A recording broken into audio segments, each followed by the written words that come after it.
നമസ്കാരം. കേരള മീഡിയയിലേക്ക് സ്വാഗതം. ഇന്ന് ഞാൻ നിങ്ങളെ പരിചയപ്പെടുത്തുന്നത് മനോഹരമായ ഒരു വിഷ്വലാണ്. മഴക്കാലമായതോടെ നമ്മുടെ ഗ്രാമങ്ങളിൽ നിലമുഴുന്ന നെൽപ്പാടങ്ങളിൽ കൃഷിയിറക്കുന്ന തിരക്കിലാണ് കർഷകർ. പഴയ കാലത്ത് നമ്മൾക്കറിയാം, കാളകളെ പൂട്ടിയായിരുന്നു കൃഷി ഇടങ്ങൾ ഒരുക്കിയിരുന്നതെങ്കിലും ഇന്ന് ടില്ലറുകളും ട്രാക്ടറുകളും കൃഷിയിടങ്ങളിൽ നിലമൊരുകാൻ ഒരുക്കുകയാണ്.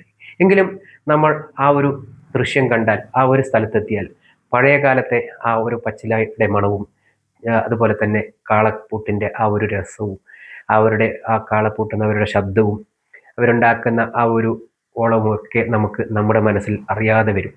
ഇപ്പോഴായാലും നമ്മൾ ആ ഒരു ചെളി നിറഞ്ഞ കണ്ടത്തിൽ തീർച്ചയായും നമ്മൾ അറിയാതെ നോക്കി അരമണിക്കൂർ ഒരു മണിക്കൂർ നിന്ന് പോകും.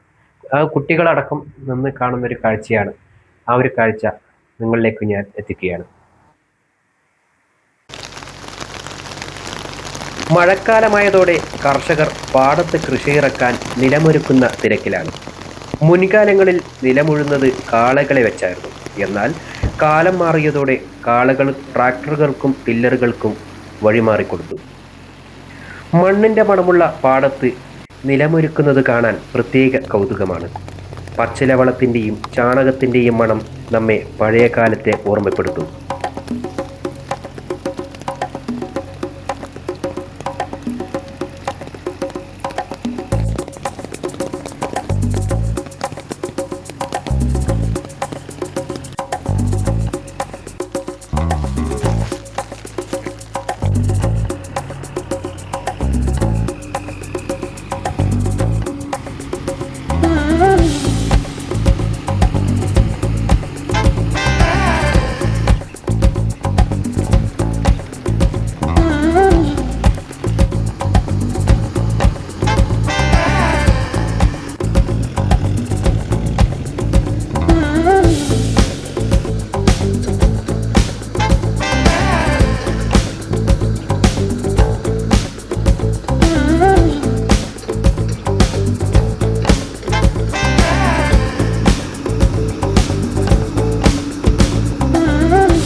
നെൽകൃഷി പൊതുവെ നഷ്ടത്തിലാണെങ്കിലും സ്വന്തമായി പാടത്ത് അധ്വാനിച്ചുണ്ടാക്കിയ അരിയുടെ ചോറ് കഴിക്കുന്നതിന് പ്രത്യേക രുചിയാണെന്നാണ് കർഷകർ പറയുന്നത്.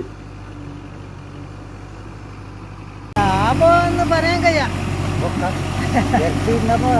അതെ, ലാഭം വീട്ടുകാരൻ്റെ പണിയെടുത്താൽ കത്ത് ലാഭം ഉണ്ടാവും. ഇപ്പം ഇത് കൂലിയെല്ലാം കൊടുത്തിട്ടപ്പോൾ ലാഭം എന്ത് കിട്ടുന്നില്ല.